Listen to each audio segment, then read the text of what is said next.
Hello. ഇന്ന് നമുക്ക് ഭയങ്കര സങ്കടമുള്ളൊരു ദിവസമായി പോയേ. നമുക്കിന്ന് രാവിലെ ഒരു കോള് വന്ന്, ചേച്ചി നിങ്ങളുടെ മുറ്റത്ത് പൂച്ച ചത്ത് കിടക്കുന്നുണ്ടെന്നും പറഞ്ഞിട്ട്. അപ്പോൾ ഓടി വന്ന് നോക്കിയപ്പോഴേക്കും ഏറ്റവും സങ്കടം തോന്നിയെന്ന് വെച്ചാൽ, ഈ പൂച്ച കുറേ ദിവസമായിട്ട് നമ്മളിങ്ങനെ പ്രഗ്നൻ്റ് ആയിട്ട് കാണുന്നുണ്ട്. അപ്പോൾ ഇതിങ്ങനെ ചത്ത് കിടന്നപ്പോഴത്തേക്ക് ഇനി പ്രഗ്നൻ്റ് ആയിട്ടാണോ അല്ലെങ്കിൽ കുഞ്ഞുങ്ങളുണ്ടോ ഒന്നും മനസ്സിലാവാത്തൊരവസ്ഥയായി പോയി. അപ്പോഴാണ് നമ്മളോടൊരു കൂട്ടർ പറഞ്ഞത്, പട്ടി ഇങ്ങനെ പൂച്ചനെ ഓടിച്ചിട്ട് രാത്രി ഭയങ്കര ഒച്ചയായിരുന്നു, ഇതിൻ്റെ കുഞ്ഞുങ്ങളെ കടിക്കാനൊക്കെ വന്നെന്ന്. അപ്പോൾ ഇത് പ്രസവിച്ചിട്ടുണ്ടെന്ന് മനസ്സിലായി.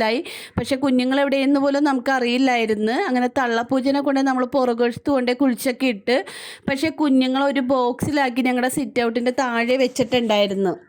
പിന്നെ നമ്മൾ ഈ പൂച്ച കുഞ്ഞുങ്ങളെല്ലാം എടുത്ത് നമ്മൾ അകത്തേക്ക് കൊണ്ടുപോയി. നമുക്ക് നമ്മുടെ മക്കളെ വളർത്തിയുള്ള പരിചയം മാത്രമേ ഉള്ളൂ. എനിക്ക് ഈ കുഞ്ഞ് പട്ടീനെയും പൂച്ചേനെയും എനിക്ക് പേടി തന്നെയാണ്.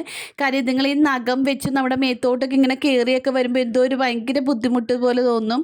അപ്പോൾ മോൾ എന്നോട് പറഞ്ഞു, അമ്മ കുഴപ്പമില്ല അമ്മ, ഞാൻ നോക്കിക്കോളാം എന്ന് പറഞ്ഞ്. ഞങ്ങൾ പിന്നെ ഗൂഗിളിലൊക്കെ സെർച്ച് ചെയ്തപ്പോഴേക്കും നമുക്ക് പാലൊക്കെ ലൈറ്റായിട്ട് വെള്ളം കൂട്ടിയെടുത്ത് അതിൽ പ്രോട്ടീൻ്റെ ഇങ്ങനെ യോഗേർട്ട് ഒരല്പം ചേർത്ത് ഒരല്പം തേനും ഇട്ടൊക്കെ അവർക്ക് കൊടുക്കാനാണ് പറയണത്. അതൊരു 3 മണിക്കൂർ ഇടവിട്ട്. അപ്പോൾ അതേപോലെ നമ്മൾ കുഞ്ഞ് ഫില്ലറിലാക്കിയൊക്കെ അതിൻ്റെ വായിലൊക്കെ ഇങ്ങനെ വെക്കുന്നുണ്ട്. പക്ഷേ അതിന് കുടിക്കാനൊന്നും അറിയാനൊന്നും പാടില്ല. ഇതെങ്ങനെയാകും എന്താകും ഒന്നും അറിയാൻ പാടില്ല. ശരിക്കും നമുക്ക് ഭയങ്കര ടെൻഷനും വിഷമവും ഉണ്ട്. മിക്കവർക്കും പട്ടിയും പൂച്ചയൊക്കെ വീട്ടിലുള്ളവർക്ക് അറിയാൻ പറ്റുമല്ലോ ഇതുങ്ങൾക്ക് എന്താ കൊടുക്കേണ്ടത്, എങ്ങനെയും നോക്കണ്ടേന്നുള്ളത്. അപ്പോൾ ആർക്കെങ്കിലും വീട്ടിൽ പൂച്ചയൊക്കെ ഉള്ളവരാണെങ്കിൽ ഒന്ന് പറഞ്ഞു തന്നെ ഇതിനെങ്ങനെയാണ് പാല് കൊടുക്കേണ്ട രീതിയെന്ന്, അല്ലെങ്കിൽ അതിലെന്തെങ്കിലും ഫുഡ് പ്രത്യേകം ചേർക്കാനുണ്ടോ അങ്ങനെ ഒന്ന് പറയണം. അപ്പോൾ ഓക്കെ, ബായ്.